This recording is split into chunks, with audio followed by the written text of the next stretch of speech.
Are these the best running shoes I've ever owned?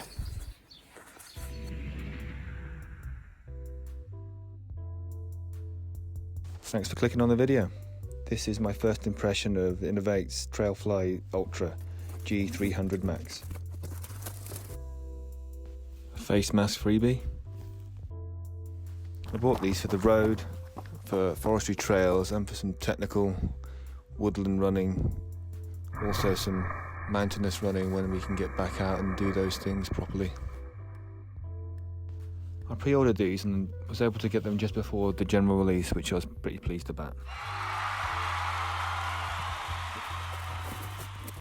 So they're the world's first shoe to have graphene infused into the midsole foam. Let's get them out and take a look.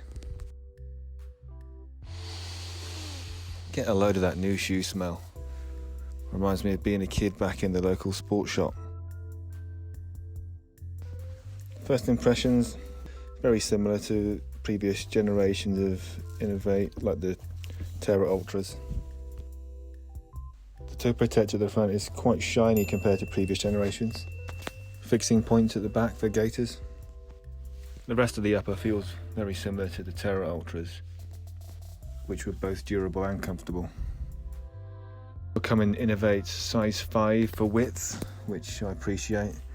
A lot of the others come in a technical fit, as they call it, which is lower down the scale, 1s, 2s and 3s, 1 being the narrowest. What's new for these is that they have the graphene actually inside the foam on the midsole, not just on the outer, like in the Terra Ultras and others in the G series. Time will tell on how this helps the shoe respond and how it feels when running, but inov8 got some strong claims on this graphene in the midsole. They're saying 50% stronger, 50% more elastic and 50% harder wearing.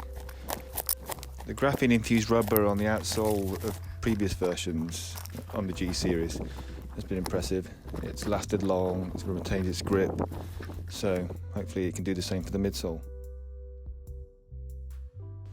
And speaking of previous generations, the old Terra Ultras, in my opinion, the downfall was the midsole foam wasn't just quite enough for the harder sections, especially on longer runs. I'm hoping that this new Trailfly can solve that problem and create the perfect shoe. Perfect for that crossover run where you need to run on road and on trails, technical, compacted, a little bit of mud. And check out the underside of these insoles. Like an old cobbled street. I've done a couple of runs in them now, and so far so good. Hopefully they can live up to my hopes and expectations. In about 30 miles time I'll definitely know how I feel about them and if they have reached the accolade of my best ever running shoe. One thing I do know is that they're definitely not ruled out. If they're bad, I usually know very quickly. I'm looking at you, Solomon. So far so good. So watch this space. I'll definitely be doing another review around about 30 miles and I'll know for sure exactly how I feel about the shoe and give a more in-depth review. If you liked the video, if you found it informative or you just want to support me, please press that subscribe button. Thanks. I keep forgetting how bright they are. See you in 30 miles.